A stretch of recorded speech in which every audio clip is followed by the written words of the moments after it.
En la cadena SER, Hora 25, con Aimar Bretos. Hoy, mientras toda España miraba al Congreso de los Diputados en la carrera de San Jerónimo de Madrid, nosotros nos hemos ido por unos minutos a 500 metros de allí, a 500 metros del Congreso. Nos hemos ido al Museo del Prado, a la sala 51 del Museo del Prado.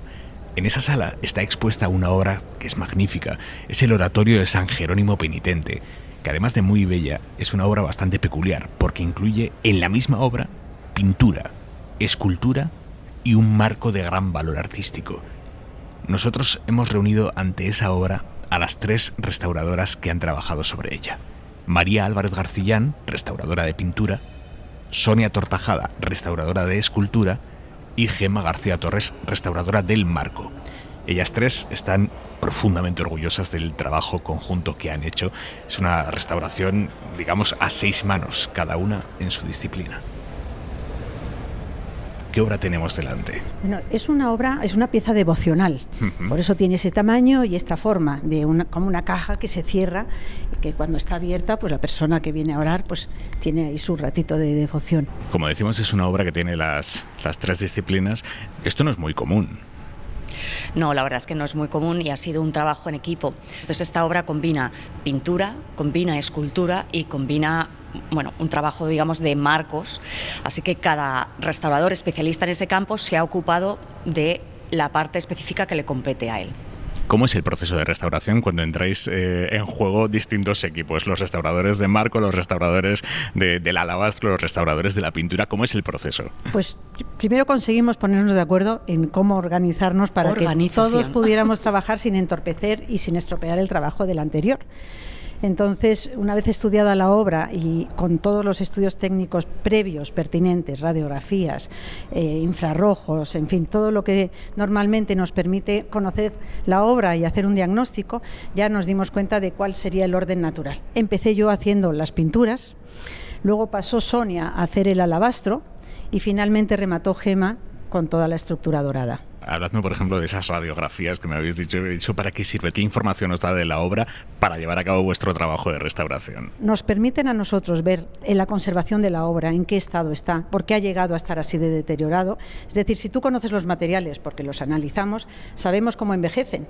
Y al conocer eso, sabemos cómo tratarlos y hasta dónde tratarlos. Nunca podemos llevar la obra a un estado como si estuviera pintado antes de ayer.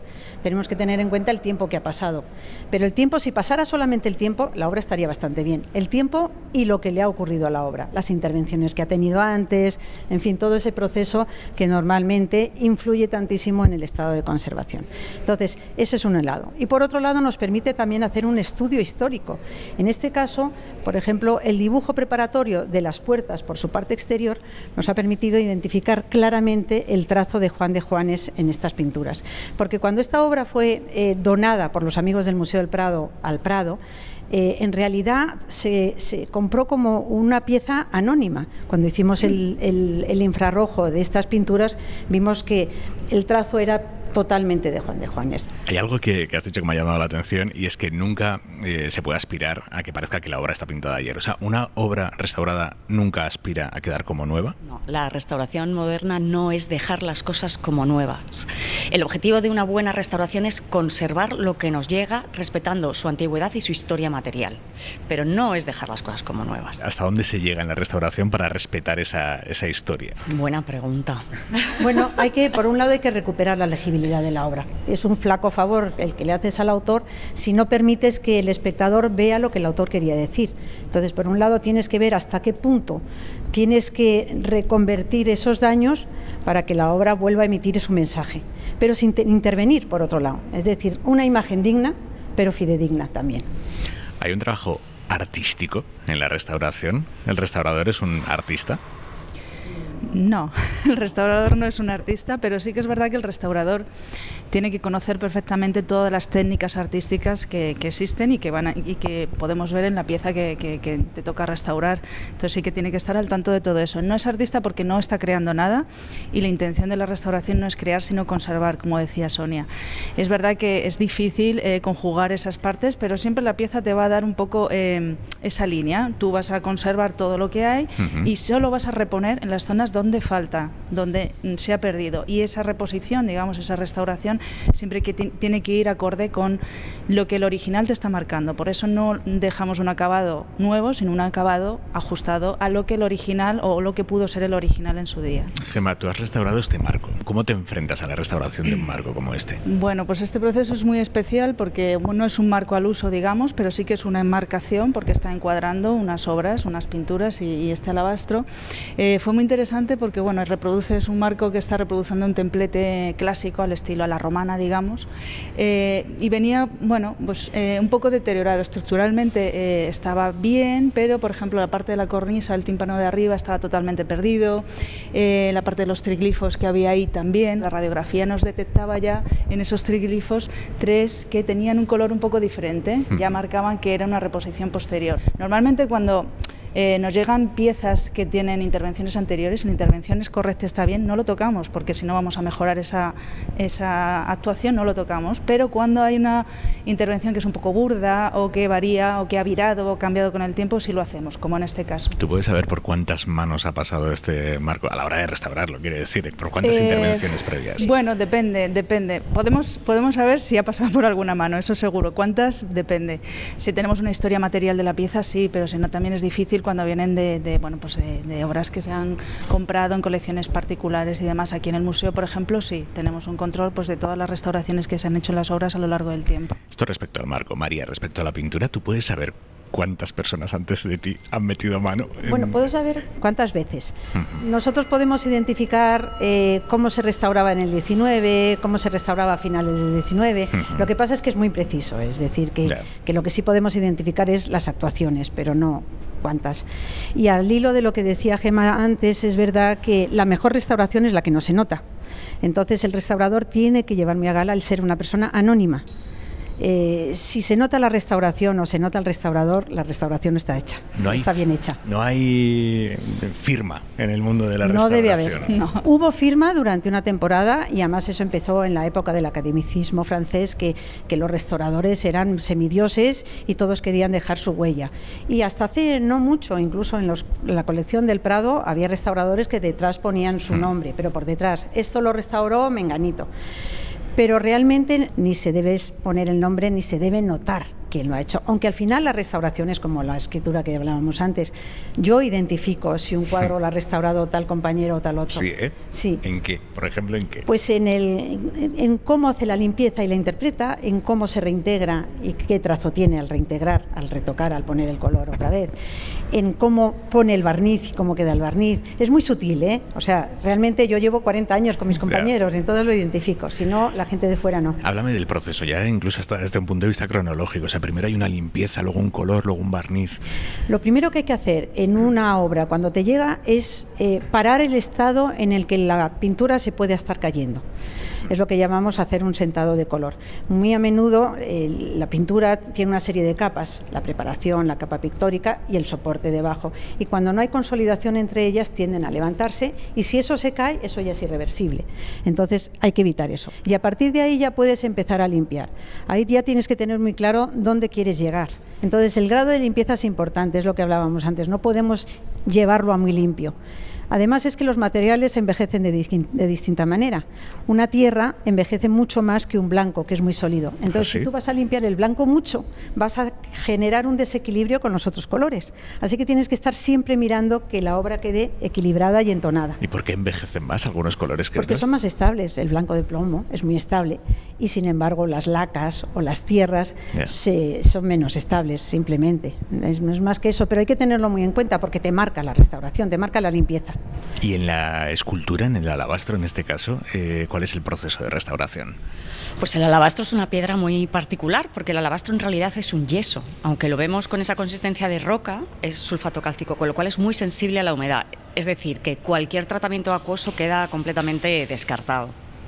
Y en este caso, además, el alabastro, que también nos sirvió para eso, la radiografía, tiene una antigua fractura así en diagonal, y entonces estaba bastante intervenido en diferentes ocasiones, precisamente para poder enmascarar esa grieta. Cuando nos llega, de hecho, tenía 2 capas pictóricas, o sea, 2 repintes encima, muchas masillas encima de la grieta, y debajo estaba el mismo azul de azurita que encontrábamos en las puertas, el de Juan de Juanes. Compositivamente y técnicamente, esa capa que aparecía sobre el alabastro era igual a la que aparecía sobre las piedras. O sea que estilísticamente y compositivamente sabíamos que estábamos en el mismo momento. Luego debajo, incluso debajo de ese, nos aparecían vestigios de una antigua policromía, porque es obvio que esta placa de alabastro se reaprovecha para convertirlo en oratorio. Este relieve de alabastro no se talló para ese templete. De hecho, cronológicamente hay unos años de diferencia entre la datación del relieve y la datación de las pinturas, que también es muy interesante desde el punto de vista de la técnica.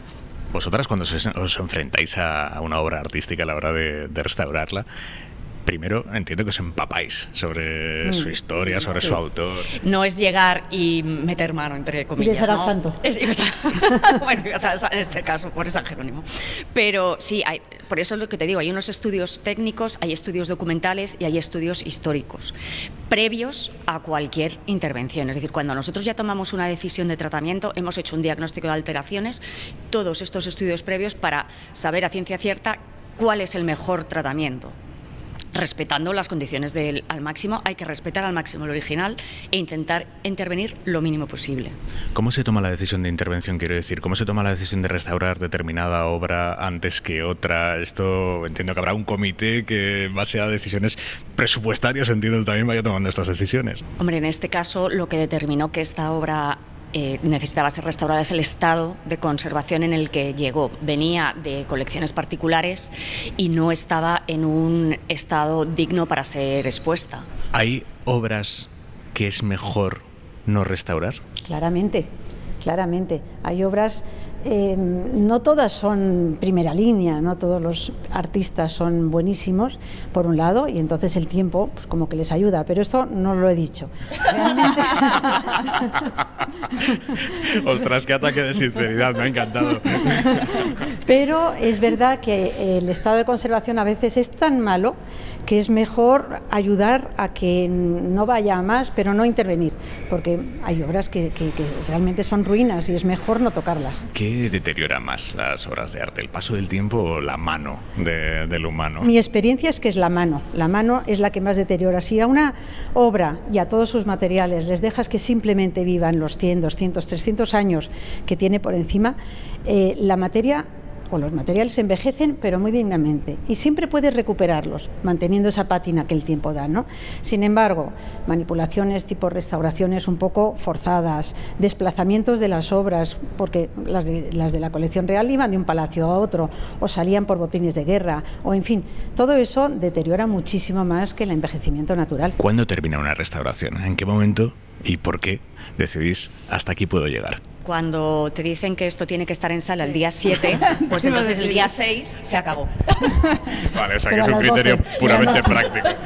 No, Siempre, No, es importante saber cuándo, sobre todo en pintura. Bueno, yo creo que en todas las facetas, ¿no? Porque es como los pintores, hay que saber dónde acabar. Porque un exceso empiezas a llamar la atención, empieza a verse la restauración y al restaurador. Entonces, donde termina el anonimato es donde debe terminar la restauración. Una buena restauración, ¿cuántos años dura? No, hasta dentro de cuánto tiempo no depende de tienen que dónde volver se a meterle conserve mano. la obra. Es decir, si se conserva en el ámbito de un museo donde la temperatura, la luz, la humedad son constantes, donde hay prevenciones para que no haya accidentes, todo eso, pues la obra y la restauración se conserva bastante tiempo.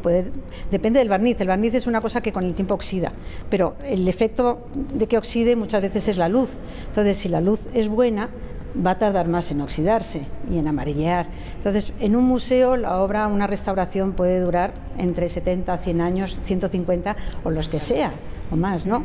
Sin embargo, si la obra luego pasa de mano en mano, le da la lluvia, tiene una humedad, pues obviamente durará poco. Mirad al oratorio y decidme qué ha supuesto este trabajo para vosotras, para cada una de vosotras. Medio diatría más de presbicia. Tuve que reintegrar mucho. O sea, el fondo del cielo del alabastro tenía grandes pérdidas, entonces hubo que reintegrar cromáticamente esa zona y bueno, pues me costó medio diatría más. Pero Sonia, porque es muy joven, porque yo ya llevo mucho tiempo que yo reintegro con gafas lupa de 5 aumentos, y entonces a mí eso no me importa. No, a mí yo me divertí muchísimo haciendo esta obra, sinceramente. Primero por las circunstancias especiales de trabajar las 3 a la limón y todo eso. Y luego porque fue muy bonito ir descubriendo la naturaleza de la pieza en sí, los dibujos de Juan de Juanes, la estructura que hizo para albergarlos, el alabastro, que fue un descubrimiento, el autor, todo eso, ¿no? Entonces, realmente me lo he pasado muy bien. A lo mejor no ha sido la obra más importante, pero en cierta manera sí, porque nunca había hecho una obra a 3 partes y porque es una pieza, como puedas ver en el museo, muy distinta que todo lo demás. En realidad ha sido una obra muy diferente de la que suelo hacer, que son marcos, que aunque sea un marco, pues una estructura un poco distinta. Y luego, bueno, pues alguna sorpresa también que nos ha dado, que fue muy curioso, pues haciendo la limpieza del alabastro y de todo el templete, pues descubrimos una pequeña cabecita que estaba escondida, metida como por la parte de atrás. Una cabecita, pues de este tamaño. No se ve ahora mismo, vale. no la puedes ver porque no la tenemos ahí.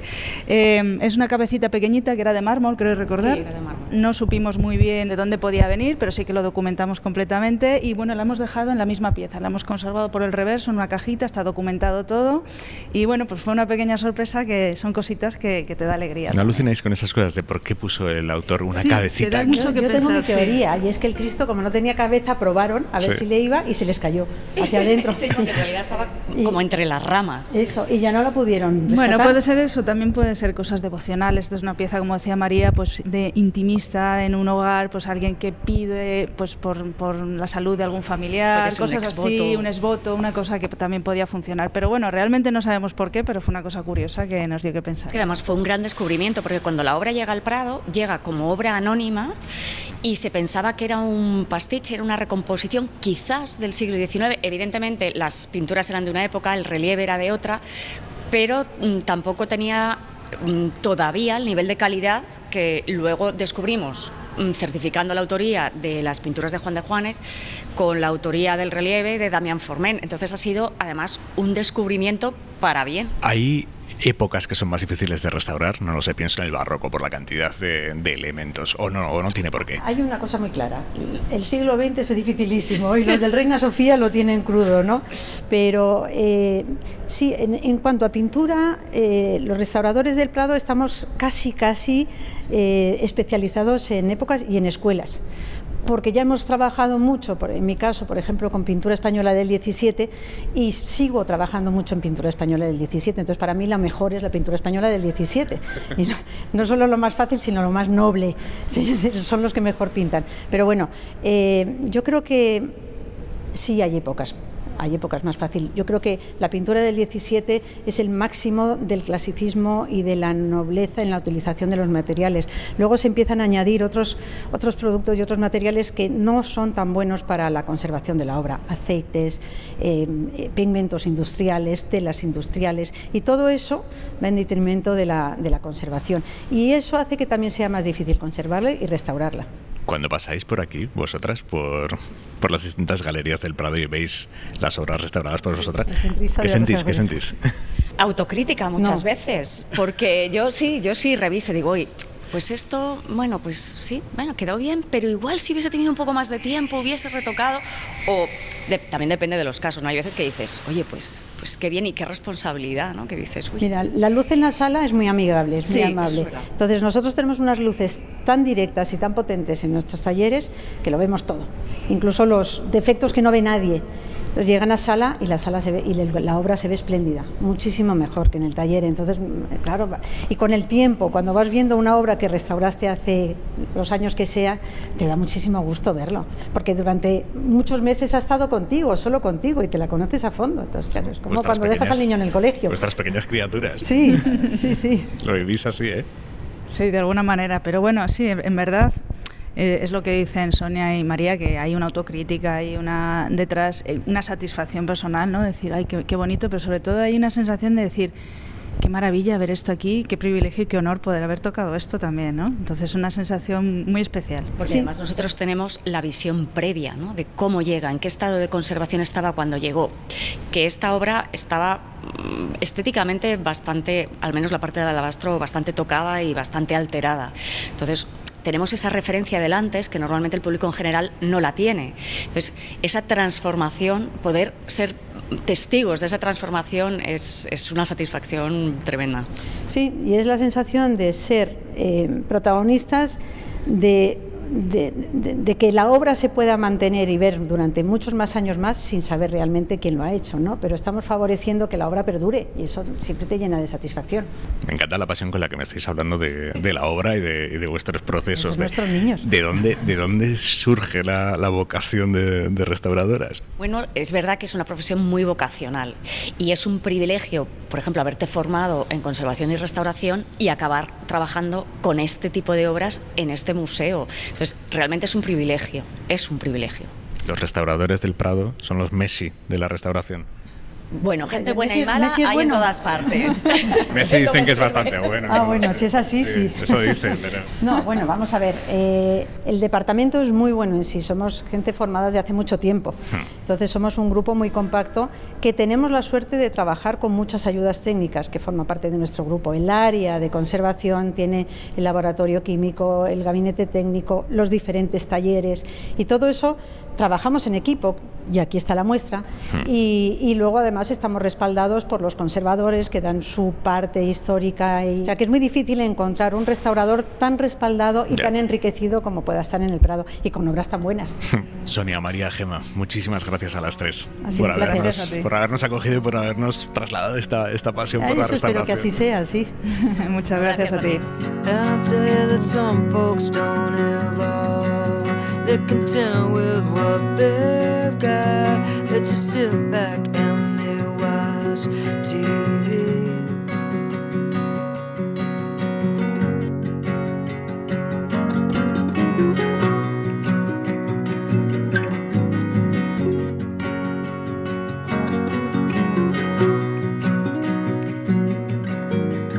We talked about September, thought about your taste, they were all mine.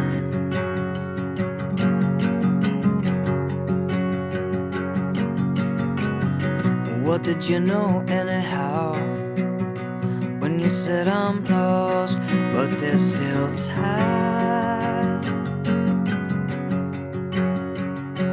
And I tell you that some folks don't evolve, they're content with what they've got. They just sit back and they watch TV. Yeah, I tell you that some folks don't evolve, they're content with what they've got. They just sit back and they watch TV. Yeah, but that's not me.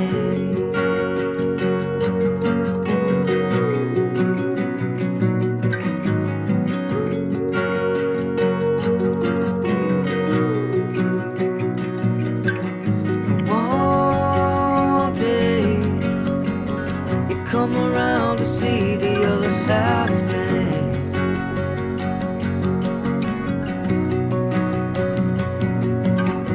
One day you come around to see the other side of things. Yes, you will. You come around to see the other side of things. You come around to see the other side of things.